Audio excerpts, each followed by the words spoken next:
इस न्यूज के प्रायोजक हैं देव जनरल स्टोर एवं पुस्तक भंडार, नया बस स्टैंड, मुंगेली।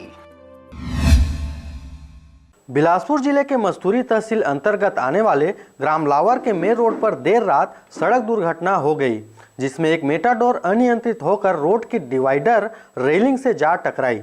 यह मेटाडोर नैला से बिलासपुर की ओर आ रही थी व उसका ड्राइवर शराब के नशे में धुत था। इस घटना से ही गाड़ी की स्पीड का अंदाजा लगाया जा सकता है कि 10 मीटर लोहे की रेलिंग पूरी तरह से क्षतिग्रस्त हो गई है एवं रेलिंग का एक खंभा भी टूट गया। इस घटना में वाहन चालक के तरफ का दरवाजा एवं स्टीयरिंग क्षतिग्रस्त हो जाने से ड्राइवर वाहन में फंस गया था और प्राप्त सूचना पर तत्काल मस्तूरी पुलिस की टीम मौके पर पहुंची और आहत ड्राइवर को गाड़ी से बाहर निकालकर अस्पताल भेजा गया, जिसके बाद दुर्घटना में बाधित यातायात को भी सुचारू करवाया गया। इस दुर्घटना में मेटाडोर ड्राइवर को कुछ अंदरूनी चोटें आई हैं, जिसका इलाज फिलहाल सामुदायिक स्वास्थ्य केंद्र मस्तूरी में चल रहा है। Bureau report RJ रमझाझर।